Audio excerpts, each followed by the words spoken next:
کوئی 3 سال پہلے میں گیا نیازی اڈے، بس پر بیٹھ گیا، میرے سامنے ایک سیٹ چھوڑ کر آگے ایک سیٹ تھی، اس پر ایک صاحب بیٹھے تھے۔ جس وقت میں بس میں انٹر ہوا گیٹ سے تو ان پر نظر پڑی، داڑھی مبارک ماشاءاللہ ناف سے بھی نیچے جا رہی تھی، اور گود میں ایک لال رنگ کا رومال رکھا ہوا تھا۔ بس آگے میں کچھ نہیں کہتا۔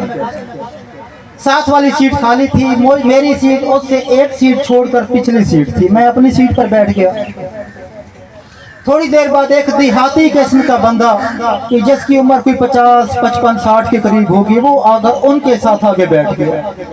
بس یہاں سے چلی آگے، ٹھوکر چند منٹ کے لیے رکی، ٹھوکر سے چلی تو وہ حضرت اس دیہاتی شخص سے کہنے لگے کیسے ہیں جناب، سلام دعا شروع ہوئی کہ لوگوں میں کتنا بگاڑ پیدا ہو گیا، لفظ یا تو صرف اللہ کے ساتھ لگانا چاہیے، یہ یا رسول اللہ بھی کہتے ہیں جو شرک ہو جاتا ہے، درود صرف وہی درود ابراہیمی ہونا چاہیے، یا الصلاۃ والسلام علیکہ یا رسول اللہ، اپنے درود ایجاد کر لیے۔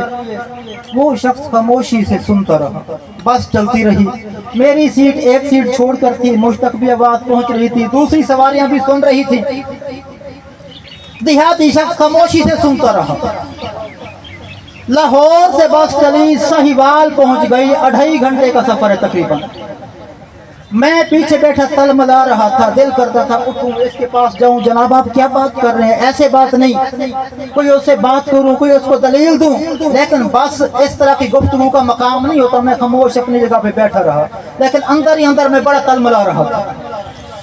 جب سہیوال بس رکی تو وہ دیہاتی اپنی سیٹ سے اٹھا، کہنے لگا حضرت صاحب تقریباً کتنی دیر مجھے تبلیغ کی؟ اس نے کہا کیا مطلب، تب بتائیں تو صحیح۔ اس نے کہا تم کہنا کیا چاہتے ہو؟ کہا کوئی 2.5 گھنٹے لاہور سے بس چلی، سہیوال پہنچی، کوئی 2.5 گھنٹے تو آپ نے تبلیغ کی؟ کہا ہاں کی۔ کہا تو پھر سنیے، الصلاۃ والسلام علیکہ یا رسول اللہ، میں صدقے یا رسول اللہ، میں صدقے یا حبیب اللہ۔ تو اس نے یہ جملے کہہ کر اس کی 2.5 گھنٹے کی محنت پر پانی پھیر کے رکھ دیا۔